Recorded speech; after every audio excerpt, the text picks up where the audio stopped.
Mga minamahal kong mga kababayan, sa ngalan po ng aking pamilya,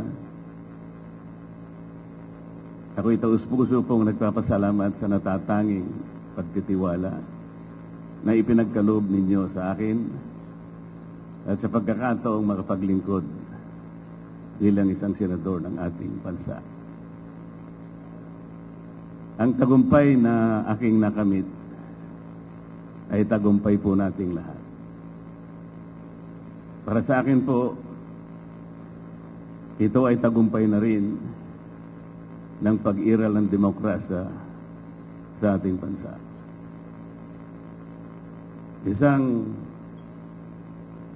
panibagong yugto na nangangailangan ng nagkakaisang pagkilos para sa kabutihan ng ating bansa. Ang pagtitiwalang ito ay hindi lamang katuparan ng isang karangalan na iginawad sa akin. Higit sa lahat, ito po ay sumasagisag sa isang mahalaga ngunit mabigat na pananagutan. Ang paglilingkod ng buong katapatan. Pagsisikapan ko po ito ay aking balikati.